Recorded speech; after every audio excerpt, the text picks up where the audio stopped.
Auzubillahiminashaitanirrajim. Bismillahirrahmanirrahim. Ladies and gentlemen, assalamu alaikum. This is me, Sara Baloch, and I warmly welcome once again all of you to a mega transmission of ICC Champions Trophy 2025. We call it Jeet Ki Jang Janab. With me here in the studios, I've been joined by Mr. Hamza. Hamza, बात ये है कि हम जान रहे थे कि आज स्पिन जो है वो डोमिनेट करेगा, लेकिन आज तो पेसर्स भी, मोहम्मद शामी भी, आई थिंक जो इंडिया का बॉलिंग अटैक है, दे नेल्ड इट.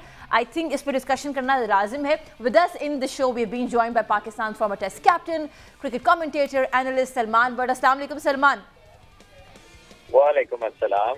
सलमान, ये जो स्टीवन स्मिथ ने आके पार्टनरशिप बिल्ड की, वो खड़े रहे क्रीज के ऊपर, and the way he has gotten out. सबसे पहले तो मैं उसके ऊपर बात करना चाहूँगी, बिकॉज लग रहा था कि शायद 100 तो he is hoping for his 100, लेकिन that was a bad luck. So how do you see his dismissal?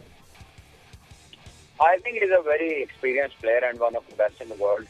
So he doesn't surprise me. जब भी वो score करता है, you almost expect him to score most of the time. और I think he is good. बड़े प्लेयरों की ये निशानी होती है कि वो बड़े मैचों में जो है ना, they make their presence felt, and this is exactly what he has done.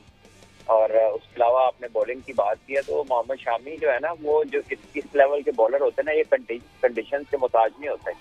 इनको they know how to work out to different conditions. बाकी तो जो 6 विकेट गिरी हैं वो तो स्पिनरों ने ली हैं. सिर्फ 3 विकेट्स ऐसी हैं जो इन्होंने ली हैं. दूसरी तरफ हार्दिक पांड्या ने भी फास्ट बॉलिंग की है, तो 5 ओवरों में 40 रन बने हैं. तो ऑब्वियसली एक तो ऑस्ट्रेलियन साइड अच्छी टीम है. They know how to adapt in different condition, और वो अकॉर्डिंगली खेले. I think 264 is not match winning score, but is a very fightable score अगर ऑस्ट्रेलिया अच्छी बॉलिंग करता है. तो अब ये देखना है, इंडिया की बैटिंग बड़ी लंबी है और वो अपने आप को फैंसी करेंगे कि वो ये मैच जीत लें, चेज कर लें, बट वी शैल सी क्या होता है. सलमान भी, अभी कंडीशंस आपने देख ली, पहली पूरी इनिंग्स और 264 रन बनाए हैं. एक्सपेक्ट ये किया जाता था कि 275-80 के करीब ये टारगेट शुड भी होना चाहिए और फिर ही ये कम्पिटेबल हो सकता, फाइटेबल हो सकता था. अब आपको क्या लगता है, इतनी जान है बॉलिंग में कि ये डिफेंड कर पाएंगे? देखिए, अब असूलन देखा जाए तो 10 से 12 रन का ही फर्क है, ज्यादा फर्क तो नहीं है. तो ऐसे में यह है कि वो अब रन की अच्छी बॉलिंग और इनकी फील्डिंग जो है वो कवर करे, उसमें कोई गलतियां ना हो, वो अपनी जगह पे तगड़ी होनी चाहिए हर चीज. और फिर ऑस्ट्रेलिया जो है वो अपने आप को इस मैच को जीतने का कंटेंडर समझ सकता है. इंडिया की बैटिंग जो है वो उनका हमेशा से ही हैवी साइड रहती है, जिसपे वो डिपेंडेंट रहते हैं. बट हमने देखा था कि न्यूजीलैंड ने काफी हद तक इंडियन बैटर्स को जो है वो काबू में रखा था. तो अब बारी है ऑस्ट्रेलिया की, देखते हैं कि ये कैसे लेके चलते हैं. अच्छा, थोड़ा सा ग्लेन मैक्सवेल के ऊपर बात करते हैं, बिकॉज उनकी एक मैच विनिंग परफॉर्मेंस होती है. आपको लगता है कि आज वो नहीं बॉल को जज कर पाए और एक पुअर सिलेक्शन ऑफ शॉट पे आउट हो गए, नोइंग द फैक्ट कि पीछे टेल एंडर्स ही हैं? Look, I haven't seen how he got out. ठीक है ना, I was working on the other side. I don't know what happened, how he fell. But the point is कि जिस position पे इसकी बारी आती है, वहाँ पे ये जो नेचर है इसका, वो यही है कि ये जरा खुला खेलता है, and he likes to chance his arm. And उसमें फिर यही होता है कि 10 में से आपकी जो प्रोबेबिलिटी है चलने की, वो 2 से 3 बार ही होती है मैक्सिमम.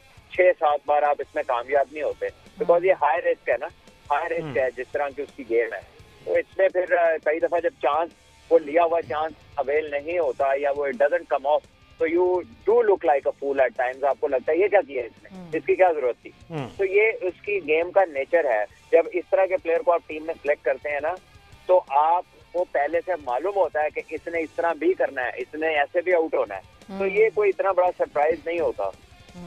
बहरहाल जी, स्टार्ट में कूपर हो रही थी, तो कूपर के टोटल 3 मैच हैं जिसमें से उनका हाईएस्ट स्कोर जो है ना वो 7 है. तो आज वो 0 पे आउट हो गए. जिस तरह का पूरा ओवर उन्होंने बीट किया है और उनको समझ नहीं आ रहा था, शमी का बॉल, हल्की सी मूवमेंट थी उस बॉल में और वही पिक नहीं हो रहा था. तो सलमान भी, 3 मैचेस को इतना ट्रैक रिकॉर्ड तो है नहीं, जाहिर है पहले कोई डोमेस्टिक क्रिकेट भी खेल के आए होंगे, तो ये प्रेशर गेम की वजह से ये सारा मैनेज नहीं कर पाए. देखिए, प्रेशर हमेशा ऐसा होता है. आईसीसी इवेंट है, कंडीशन जो है वो बड़ी डिफरेंट है. फिर इंडिया इस कंडीशन के अंदर मोहम्मद शामी जैसा बॉलर जो है, उसको फुल लगी है कि इस पर कैसी बॉलिंग करनी है. तो आई थिंक आसान तो किसी के लिए नहीं होता. बट अब देखना है कि ये सिलेक्शन थी वो एक ऑलराउंड क्रिकेट क्रेडेंशियल से बेस कर रही थी कि ये साथ बॉलिंग भी कर लेते हैं. तो अब देखना होगा कि ये बॉलिंग कैसी करते हैं, कितना फर्क डाल सकते हैं, ऑस्ट्रेलिया को जिताने में क्या किरदार अदा कर सकते हैं. क्योंकि इनके पास जो दूसरी ऑप्शन थी वो जेक मैकगर्थ की थी, और वो भी बहुत खुला खेलते हैं, बड़ी शॉट्स खेलते हैं और एग्रेसिव बैटर है। तो वो भी मैं तो ये समझा था कि शायद वो खेलेंगे, लेकिन ऑस्ट्रेलिया इसके साथ गए और अब किसी के how it goes while bowling और क्यों ऑस्ट्रेलिया का फैसला ठीक था या नहीं था। अच्छा हाँ पूछिए। अच्छा सलमान भाई, ये स्पिन डिपार्टमेंट की बात अगर कर रहे हैं तो रिस्ट स्पिनर जो है ना वो विकेटलेस गए हैं, बाकी और तो हमने देखा बड़ा अच्छा परफॉर्म किया है। तो क्या अच्छा सलमान भाई की लाइन जो है ना बिल्कुल, I think we have to move towards this break से वापस आते हैं और सलमान से बात करते हैं। कीप वॉचिंग जीत की जंग। Welcome back. You've been watching our special transmission of ICC Champions Trophy 2025. अच्छा, आज एक ऐसा ये मैच रहा है, फर्स्ट इनिंग की बात भी करें, सबकी नजर इस मैच पे थी। अच्छा, क्या लगता है आपको 264 नेल बाइटर हो सकता है? क्योंकि वन साइडेड हम देखना नहीं चाहते, सेमीफाइनल जैसा एक मैच हो, दुबई का ग्राउंड हो, क्राउड हो वहां पर, और ब्लू ओशन एक पूरा नजर आ रहा होता है जब इंडिया का मैच होता है। वैसे आज आवाज आई है नहीं, लेकिन आवाज आ रही थी इंडिया की। बट सलमान इस विद अस। सलमान, जरा बात करते हैं हम एलेक्स कैरी की इनिंग की। हमने देखा 107 की स्ट्राइक रेट के साथ वो खेल रहे थे। उनको देखते हुए माइकल, मुझे तो ऐसा लगा when I was looking at him when he was on the bat right there, Michael Bevan की मुझे लगता है उन्होंने याद दिलाई। बाकी you can comment better on this, लेकिन ही लुक्ड बिजी, कंसिस्टेंट थे और टेल एंडर्स के साथ बड़े अच्छे से वो फिनिश करने की कोशिश भी कर रहे थे। एंड देन आयर आते हैं और रन आउट कर देते हैं। देखिए, एलेक्स कैरी लेटली बहुत ही अच्छा खेल रहे हैं अकॉर्डिंग टू द सिचुएशन। आपको याद होगा कि जब इंग्लैंड से भी ऑस्ट्रेलिया मैच जीता, उस चेस में भी इन्होंने बहुत शानदार बैटिंग की थी और पार्टनरशिप लगाकर इन्होंने बिल्कुल स्टेज सेट कर दिया था मैक्सवेल के लिए एंड में। So he is a very consistent player और स्पिनर को बड़ा अच्छा खेलते हैं, स्वीप शॉट अच्छी मारते हैं, बड़ी हिट भी मार लेते हैं। So I think he is somebody very likeable. कोई भी कप्तान चाहेगा कि उनके पास इस तरह का प्लेयर जो है वो टीम में हो। कीपर भी बहुत अच्छे हैं, हमने देखा टेस्ट मैचेस में भी बड़ा क्रूशल रोल उनका ऑस्ट्रेलिया के लिए। एंड आई थिंक आज भी इस फाइटिंग टोटल को पुटअप करने में एलेक्स कैरी की जो 50 है वो बहुत इम्पोर्टेंट है। अच्छा सलमान भाई, रिस्ट स्पिनर के लिए कंडीशन उसकी फेवर में होना जरूरी है, क्योंकि आज हमने देखा कि जिस तरह से रिस्ट स्पिनर जो है कुलदीप, अब वो 8 ओवरों में 44 रन उसे लगे, विकेट नहीं मिली, उनके लिए सूटेबल नहीं कंडीशंस रही है? देखिए, कुलदीप जो है वो रिस्ट स्पिनर्स तो किसी भी कंडीशन में they are able to extract spin, लेकिन ऑस्ट्रेलियंस जो है प्रोबेबली वो ऐसे नहीं है कि वो somebody who dies wondering। उन्होंने कुछ ना कुछ उसका करना था। ये कदमों का इस्तेमाल बहुत बेहतरीन करते हैं ऑस्ट्रेलियंस, स्वीपे भी मारते हैं। तो ऐसे में जो रिस्ट स्पिनर्स है वो परेशान जरूर हो सकता है इस तरह की बैटिंग से।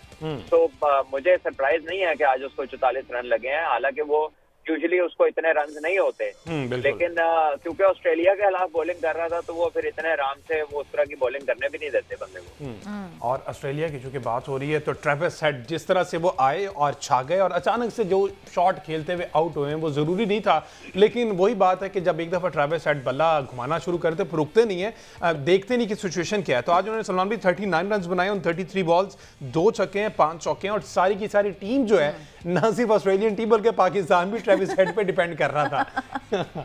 देख लें फिर इस बंदे पे कितनी डिपेंडेंसी है। तो ही is a high class player और वो एक ऐसा प्लेयर है जो बड़ा कह लीजिए कि मतलब एलानिया वो जो है ना हमला करता है कि भाई रोक सको तो रोक लो।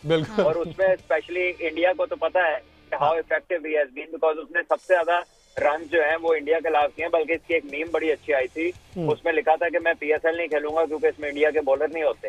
तो ये इंडिया के खिलाफ कुछ specially he is scoring run specially on big occasion. तो जब वो आउट हुआ होगा तो इंडिया को तो सुख का सांस आया होगा, क्योंकि अगर वो लंबा खेलता तो फिर तो हो सकता था 280-90 भी हो जाता।